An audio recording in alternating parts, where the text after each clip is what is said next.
Assalamualaikum warahmatullahi wabarakatuh. Bismillahirrahmanirrahim.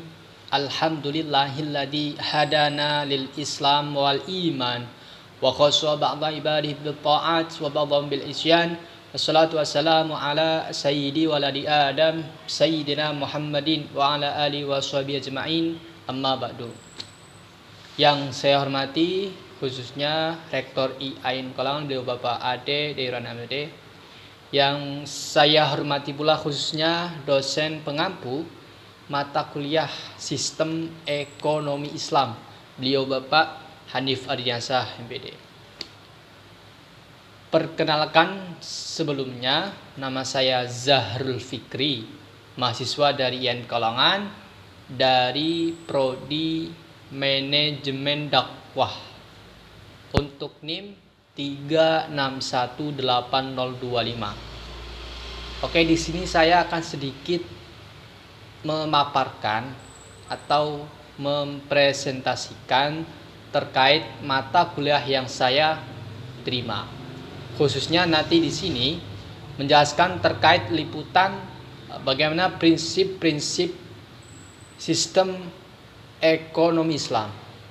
Kita tahu sebagai orang Islam di Indonesia sendiri, kita harus bisa mengimplementasikan terkait ilmu-ilmu sistem ekonomi Islam itu dengan harapan bisa meningkatkan daya kualitas kita. Oke. Yang telah kita tahu sebelumnya terkait bagaimana etika penerapan prinsip-prinsip yang baik terkait penerapan ekonomi Islam. Nah, harapannya kan ketika kita menerapkan sesuai dengan teori, sesuai dengan implementasi yang porsinya akan meningkatkan daya kualitas yang baik dalam ekonomi, khususnya kita sebagai orang Islam. Nah, kita tahu sebelumnya dalam prinsip ekonomi Islam ada 3 pilar yang di situ ditunjang yang penting, yaitu keadilan, keseimbangan, dan kemaslahatan. Oke, yang pertama, keadilan. Keadilan di sini adalah tentu hal tersebut menempatkan sesuai dengan tempatnya. Artinya suatu jatah hak yang ada dalam penerapan sistem ekonomi Islam ini harus sesuai dengan tempatnya. Kita mungkin bisa lebih contoh ketika dalam pemerintah menerbitkan atau memberikan suatu bantuan. Nah, dalam prinsip ekonomi Islam, dengan adanya bantuan tersebut harus sampai sesuai dengan hak-haknya. Nah, itu harus adil. Nah, contoh orang-orang miskin yang di situ memang sangat membutuhkan, maka itu harus tersampaikan. Jangan orang kaya yang udah banyak harta tapi menerima, itu kan tidak adil namanya, berarti tidak sesuai dengan tempatnya. Kemudian yang kedua tentang tadi keseimbangan. Nah, keseimbangan di sini adalah merupakan prinsip dalam ekonomi Islam. Ya, tentu di situ dengan adanya prinsip keseimbangan di sini, ya, keseimbangan dalam hal konteks syariat Islam di Indonesia dengan keadaan yang ada di lingkungan sekitarnya. Karena kita tahu ketika dalam prinsipnya itu membutuhkan banyak, ya maka harus bisa adanya keseimbangan supaya bisa berjalur mengimbangi keadaan yang ada. Kemudian yang ketiga prinsipnya adalah kemaslahatan. Nah, maksudnya artinya apa? Dalam ekonomi Islam di sini tentu dibutuhkan adanya suatu kemaslahatan, artinya bisa memberikan manfaat baik yang untuk para konsumen, orang-orang yang ada di dalamnya.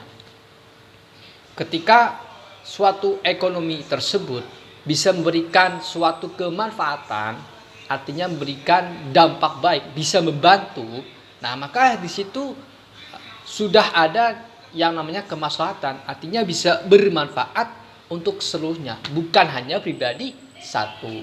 Nah, itu sedikit prinsip-prinsip yang ada. Maka bagaimana cara menerapkannya? Ya tentu kita sendiri sebagai orang Islam harus bisa melihat keadaan kondisi yang ada di lapangan dengan prinsip yang tadi, ya menerapkannya bisa sesuai dengan kita, dengan langkah-langkah yang kita berikan.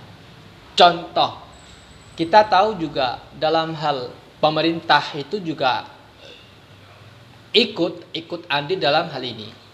Contoh kita bisa lihat salah satu lembaga-lembaga keuangan Islam, ada Bank Syariah Islam, Bank Syariah, tahu dan yang lainnya, lembaga-lembaga Islam yang lain. Nah, itu salah satu bentuk pemerintah yang ikut andil menerapkan dalam adanya sistem ekonomi Islam.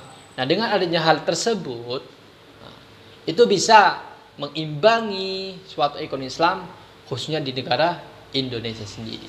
Nah, mungkin itu sedikit tentang pentingnya prinsip-prinsip sistem ekonomi Islam yang tadi. Keadilan, keseimbangan, dan kemaslahatan. Dan tentu ya pemerintah dalam hal ini juga bisa berperan. Namun secara kenyataannya ya memang belum secara optimal 100% pemerintah bisa. Namun hal di sini minimalnya kan sudah ada. Nah, itu mungkin sedikit pemaparan dari kami. Di sini saya masih belajar. Apabila terdapat kekurangan tentu bisa dipahami. Mohon maaf. Saya terakhir sampaikan terima kasih banyak khususnya pada dosen pengampu ini yang telah memberikan arahan, ilmu dan lain sebagainya, sehingga saya di sini masih bisa belajar. Sekian, terima kasih. Kurang lebihnya mohon maaf. Akhirul kalam. Wassalamualaikum warahmatullahi wabarakatuh.